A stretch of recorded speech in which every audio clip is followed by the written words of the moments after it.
Bismillahirrahmanirrahim. Assalamualaikum warahmatullahi wabarakatuh. Teman-teman yang dirahmati Allah, alhamdulillah hari ini kita belajar tematis. Kita sudah masuk ke tema 7, subtema 1. Indahnya keragaman di negeriku. Hari ini kita akan belajar berbagai keragaman suku dan agama yang ada di Indonesia. Kemudian kita juga akan mencari kosakata baru yang nantinya kita temukan dalam sebuah teks. Kemudian kita juga hari ini belajar mengenal jenis-jenis gaya. Nah, teman-teman yang dirahmati Allah, di Indonesia ini kita mengenal ada beberapa suku. Yang pertama ada suku Jawa. Yang pertama suku Jawa, kemudian ada Sunda, ada Batak, kemudian ada Madura,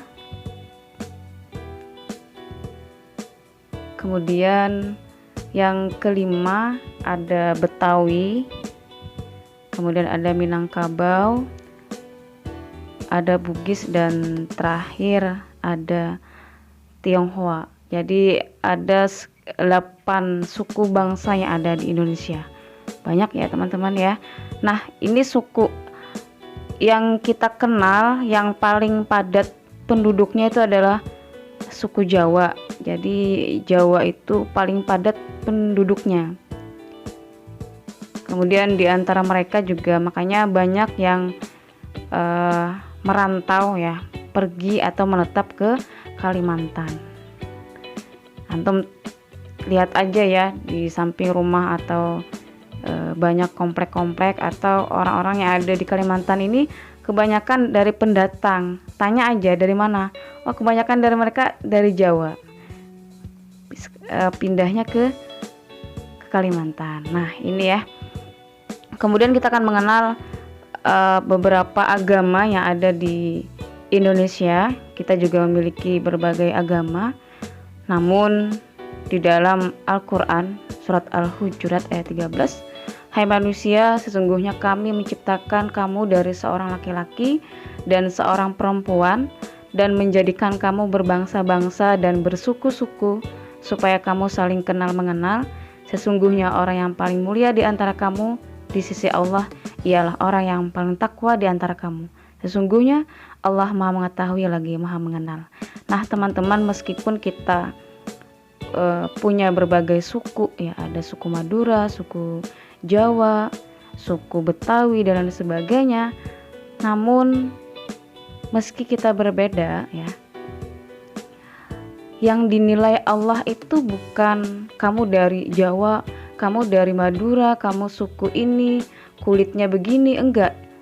Allah tidak menilai itu, tapi yang Allah nilai, yang Allah catat itu nanti ketakwaan kita, ibadah kita. Mau dia orang yang berkulit putih atau kulit hitam, itu tidak masalah bagi Allah. Ya Allah lihat adalah ibadahnya.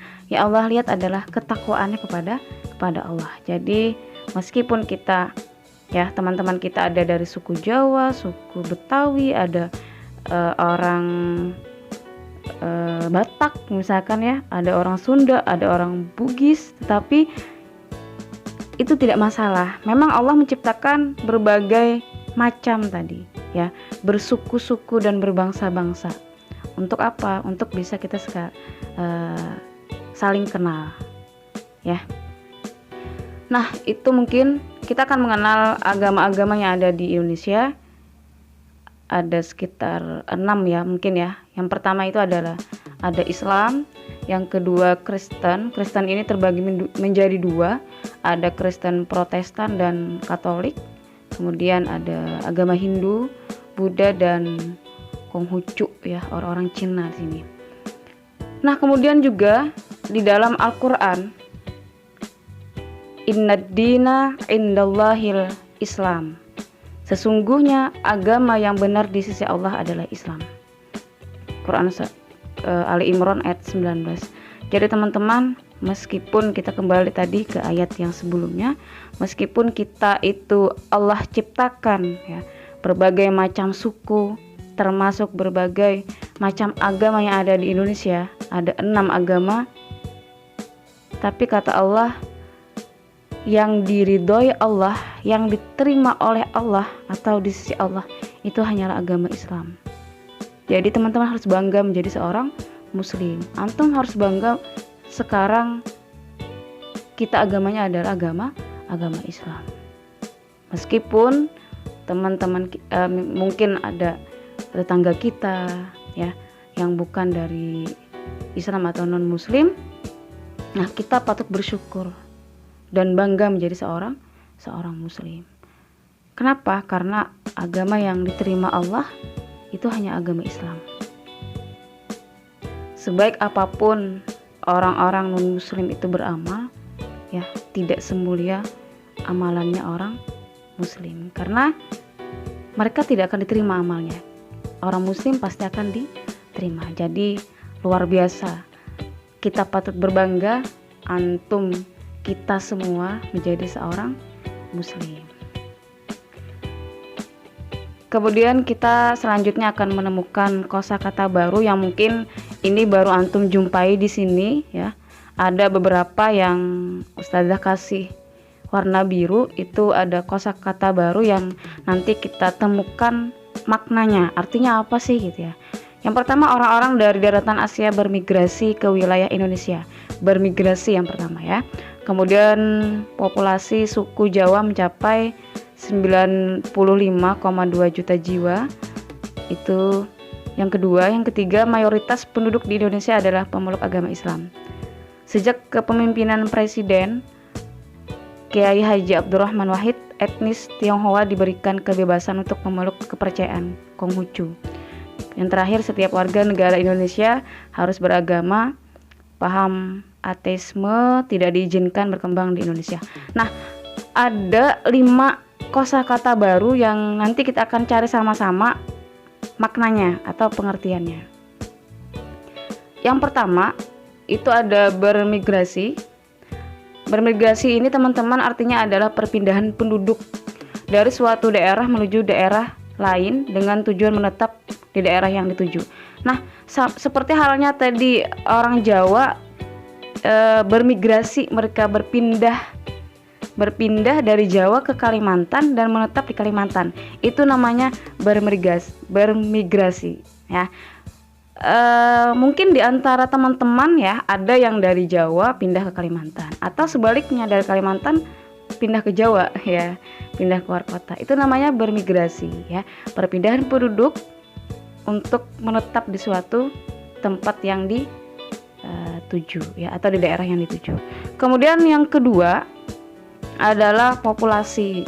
Nah, artinya adalah sekelompok individu dengan karakteristik serupa yang hidup di tempat yang sama, kayak sekelompok ya, atau beberapa kelompok orang-orang yang dia memiliki kehidupan yang sama. Ini adalah populasi. Kemudian yang ketiga, mayoritas. Mayoritas ini adalah artinya jumlah yang terbanyak atau orang yang terbanyak. Makanya kan di Indonesia tadi katanya penduduk Indonesia mayoritasnya beragama Islam. Berarti yang paling banyak itu adalah agama Islam. Itu namanya mayoritas. Kemudian yang keempat, etnis. Etnis ini sama dengan suku atau bangsa atau sekelompok manusia, segolongan manusia. Ya, suku, bangsa, etnis. Kemudian yang terakhir, ateisme. Mereka yang tidak punya kepercayaan ya, atau tidak memiliki agama, ini namanya ateisme. Kemudian selanjutnya kita akan mengenal berbagai gaya, bentuk gaya.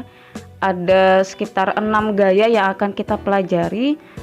Hanya saja nanti yang di pertemuan pertama ini, di subtema 1 ini, kita hanya mengenal 3 gaya ya. Nanti selanjutnya di pertemuan berikutnya kita akan cari makna gaya. Gaya itu apa sih? Ternyata gaya itu adalah tarikan dan dorongan yang menyebabkan suatu benda itu bergerak berarti itu namanya gaya. Ada dorongan atau tarikan sehingga barang atau benda itu bisa bergerak, itu namanya gaya. Kemudian kita akan mengenal ada 6 gaya. Yang pertama ada gaya otot, kedua gaya listrik, gaya pegas, gaya magnet, gaya gesek, dan terakhir gaya gravitasi. Nah, yang pertemuan pertama ini kita akan mengenal ada 3 gaya. Yang pertama gaya otot, gaya listrik, dan gaya pegas. Gaya otot adalah daya yang langsung ditimbulkan oleh manusia. Misalnya menarik atau mendorong atau mengangkat sesuatu. Itu namanya gaya otot ya. Kemudian yang kedua, gaya listrik. Gaya yang terjadi antara dua muatan listrik. Gaya listrik ini dapat ditimbulkan oleh adanya gaya gesekan. Contohnya seperti serpihan kertas yang menempel pada penggaris, atau rambut yang didekatkan pada balon yang telah digosokkan ke kain wol. Dia akan menarik sendiri ya kertas-kertas itu ke penggaris. Kemudian yang ketiga adalah gaya pegas. Gaya tarik yang ditimbulkan oleh pegas. Contohnya seseorang sedang menarik ketapel atau memanah. Ini ada 3 gaya. Kemudian kita akan main tebak-tebakan dulu ya. Nah, ini ada beberapa gambar. Coba tebak. Yang pertama adalah gambar apa itu? Gambar orang sedang mendorong lemari ya. Berarti ini termasuk gaya apa? Gaya otot ya teman-teman ya. Sambil sama-sama dijawab di rumah ya. Terus yang kedua ada gambar memanah. Memanah ini berarti gaya pegas ya. Kemudian yang ketiga adalah ada serpihan-serpihan yang tertarik oleh penggaris atau sisir. Berarti ini namanya gaya listrik. Ya. Gambar keempat ini adalah alat berat pengangkut besi ya. Nah, ini sebenarnya jenis gaya magnet ya sebenarnya ya. Karena nanti benda-benda seperti paku atau apa besi-besi itu jadi nempel di sana ya. Nggak apa-apa deh, ini dijawab aja nanti kita bonuskan ya. Kemudian yang selanjutnya ada menimba air ya. Menimba air ini termasuk gaya otot ya, benar. Kemudian sepeda, mengayuh sepeda ini juga bagian dari otot ya. Baik itu ya teman-teman, sambil diingat nanti kita yang terakhir ada latihan. Silakan nanti antum lihat ya kegiatan dan jenis gayanya apa saja. Saja contohkan yang pertama itu menimba air, jenis gayanya gaya otot. Kemudian antum lanjutkan kertas tertarik sisir plastik ya. Kemudian sampai ke angka 7. Mungkin ini pembelajaran hari ini, semoga bermanfaat. Saya khilaf mohon maaf. Terima kasih atas segala perhatiannya. Syukran jazakumullah khairan katsir. Wassalamualaikum warahmatullahi wabarakatuh.